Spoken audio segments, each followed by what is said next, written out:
Selamat datang di Media Belajar IPS kelas 7 yang diasuh oleh Bapak Dr. Andes Sumarno.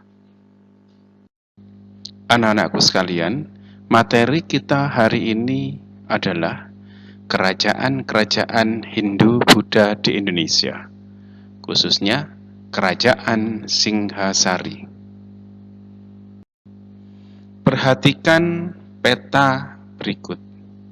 Peta berikut adalah perkembangan Kerajaan Singhasari pada masa pemerintahan Kertanegara, di mana Kertanegara pernah melaksanakan ekspedisi Pamalayu guna menguasai jalur perdagangan internasional, khususnya di Selat Malaka.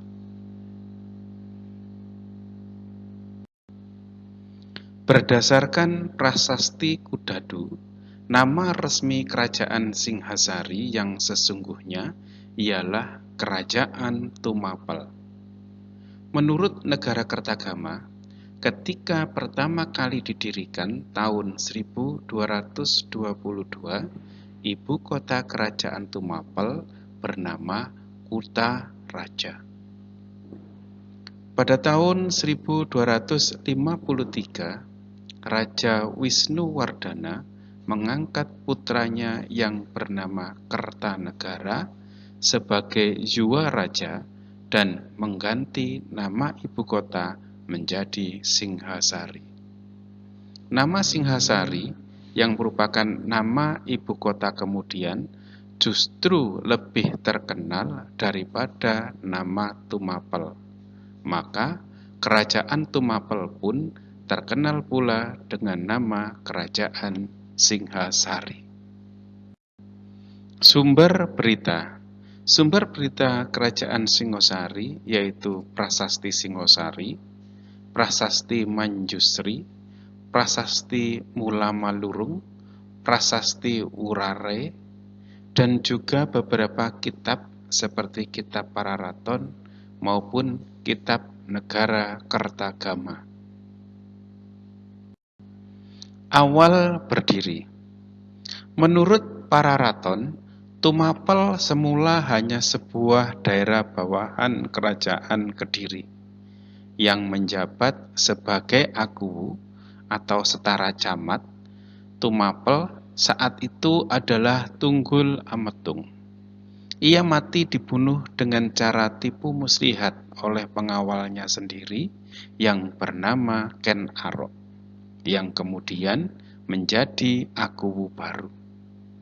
Ken Arok juga mengawini istri Tunggul Ametung yang bernama Ken Dedes. Ken Arok kemudian berniat melepaskan Tumapel dari kekuasaan Kerajaan Kediri. Pada tahun 1254, terjadi perseteruan antara Kertajaya Raja Kerajaan Kediri melawan kaum Brahmana. Para Brahmana lalu menggabungkan diri dengan Ken Arok yang mengangkat dirinya menjadi Raja pertama Tumapel bergelar Sri Rajasa Sang Amurwabumi. Perang melawan Kerajaan Kediri meletus di desa Ganter yang dimenangkan oleh pihak Tumapel. Negara Kertagama juga menyebut tahun yang sama untuk pendirian Kerajaan Tumapel, namun tidak menyebutkan adanya nama Ken Arok. Dalam naskah itu, pendiri Kerajaan Tumapel bernama Rangga Rajasa Sang Girnata Putra yang berhasil mengalahkan Kertaraja Kerajaan Kediri. Kisah suksesi di Singhasari atau kehidupan politik. Kisah suksesi Raja-Raja Tumapel versi Pararaton diwarnai pertumpahan darah yang dilatari balas dendam. Ken Arok mati dibunuh Anusapati, anak tirinya. Anusapati mati dibunuh Tohjaya, anak Ken Arok dengan selir. Tohjaya mati akibat pemberontakan Ranggawuni, anak Anusapati. Hanya Ranggawuni yang digantikan Kertanegara, putranya, secara damai. Sementara itu, versi Negara Kertagama tidak menyebutkan adanya pembunuhan antara raja pengganti terhadap raja sebelumnya.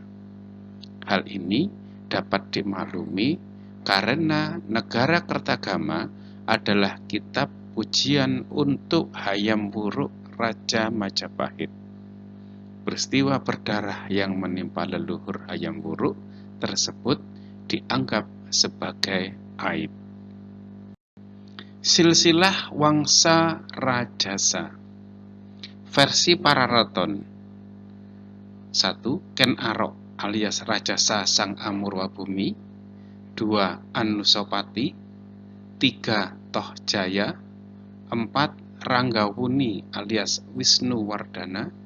Dan kelima, Kertanegara. Sedangkan versi Negara Kertagama, 1. Rangga Rajasa Sang Girinata Putra.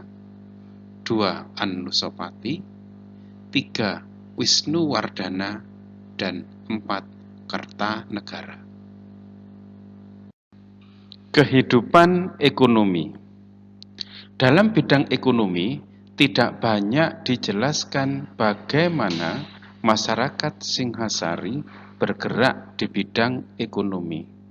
Namun, posisi ibu kota Singhasari di Kutaraja atau Tumapel yang berada di pedalaman memperlihatkan bahwa pusat pemukiman berpindah ke dalam dibandingkan dengan pusat Kediri di Daha.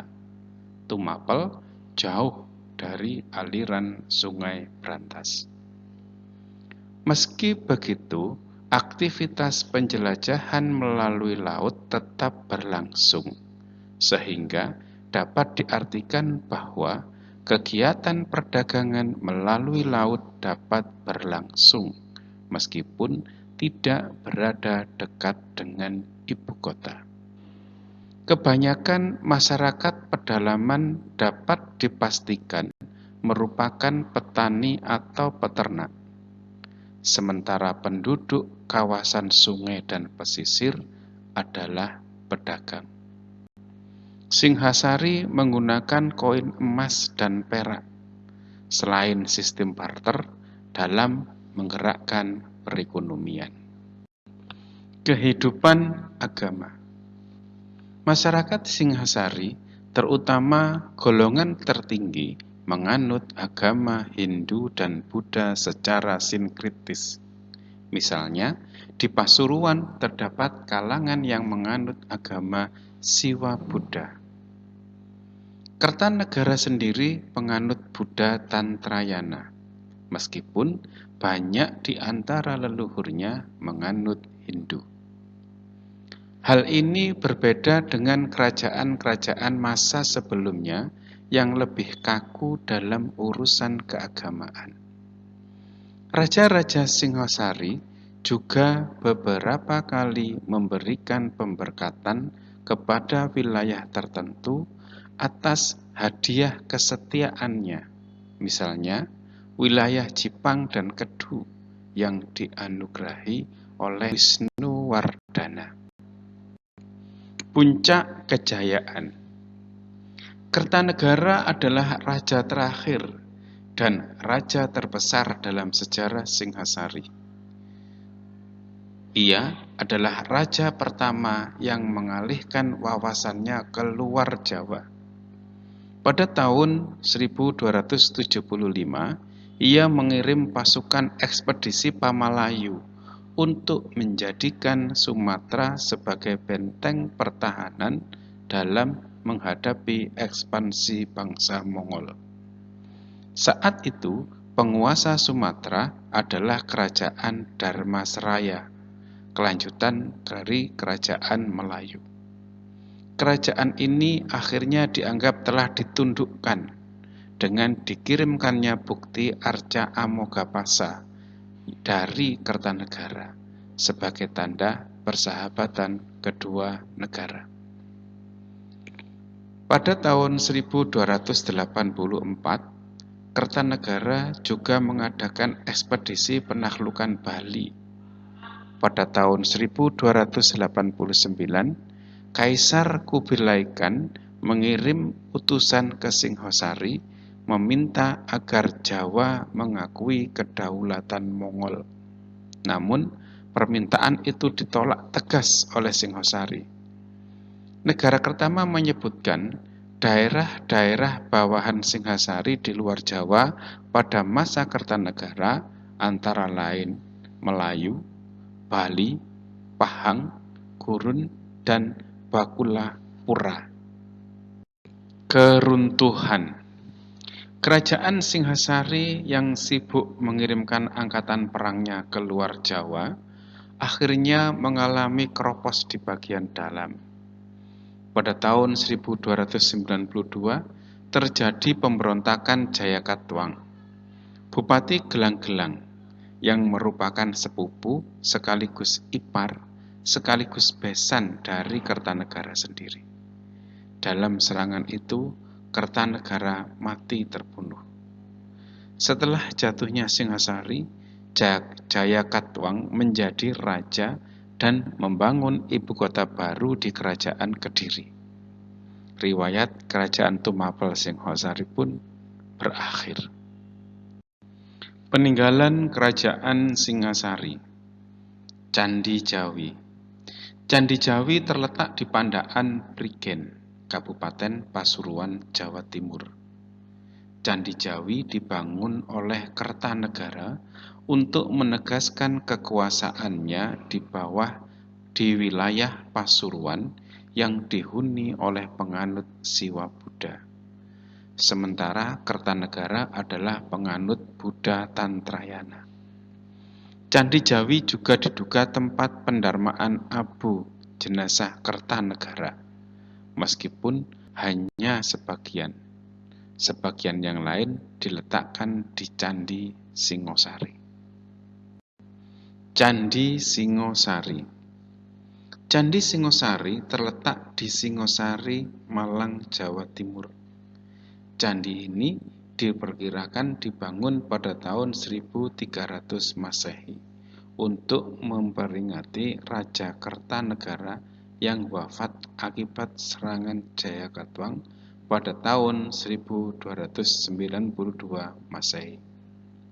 Candi ini juga menjadi situs yang dikunjungi oleh Hayam Wuruk dalam rangka memperingati leluhurnya Wangsa Rajasa.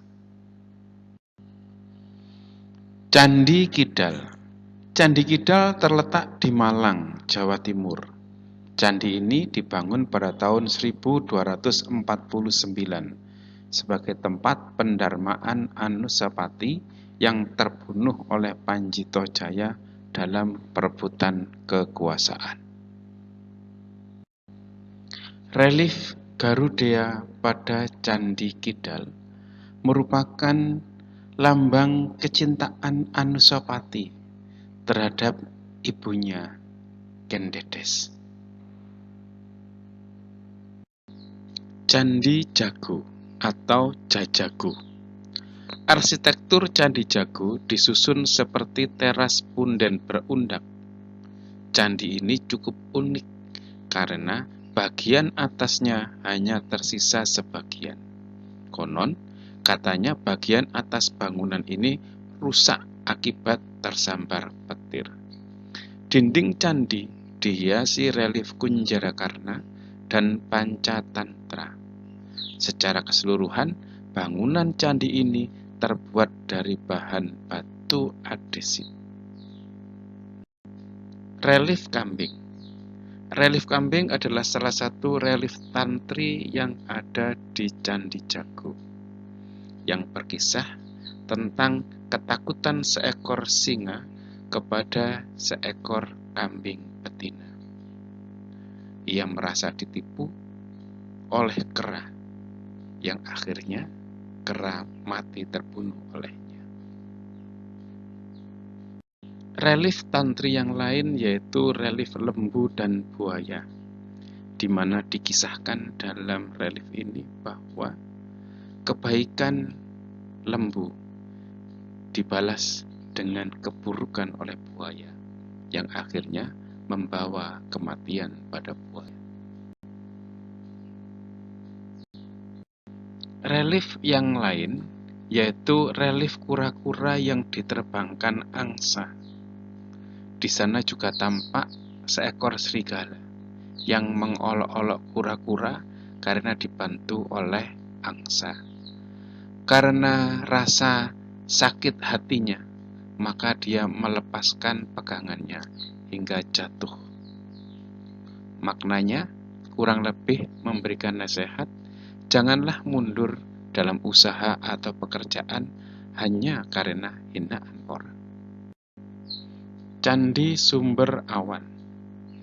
Candi Sumber Awan merupakan satu-satunya candi yang memiliki stupa yang ditemukan di Jawa Timur dengan jarak sekitar 6 km dari Candi Singosari. Candi ini merupakan peninggalan kerajaan Singosari dan digunakan oleh umat Buddha pada masa itu.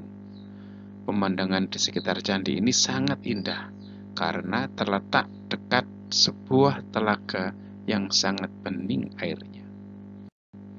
Hubungan dengan Majapahit.